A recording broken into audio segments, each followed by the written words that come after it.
fait, on dissimule sur un terrain d'avalanche des sacs à dos. Après, on travaille à 2 voire 3 chiens. Alors, on fait 1 semaine de piquet par mois. Après, ça dépend des conditions neigeuses. Vous travaillez toujours avec le même chien? Alors, bien sûr, on essaie de faire un binôme. Plus la complicité est grande, meilleur on verra les signes sur l'avalanche. Parce que le chien, il est sujet aussi à un stress avec l'hélicoptère, avec les autres gens. Là, par exemple, l'hélicoptère a fait un survol, il peut être distrait par ça. Donc, à nous de vraiment le maîtriser.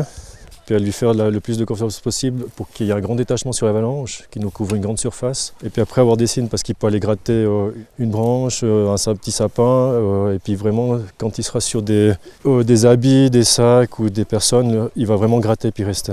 Voilà. Là je vois qu'il commence à être impatient et qu'il veut les bouger parce qu'il veut continuer son boulot en fait.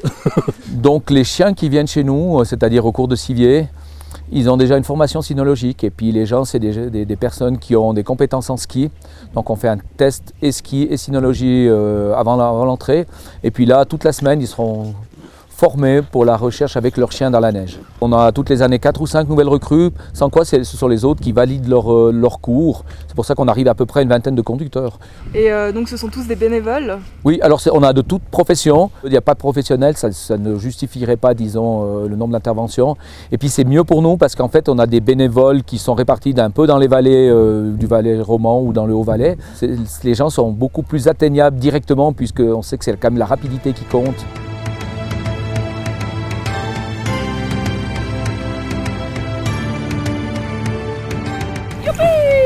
Ça trouvait là, ouais. Vous trouvez les sacs? Et vous le récompensez? Oui, je récompense parce qu'il a trouvé le sac. Donc il faut être un passionné de montagne et également un passionné de chien, parce que le chien vous l'avez toute l'année. Donc c'est vraiment une passion de porter secours également, puisqu'on demande que les personnes soient également secouristes.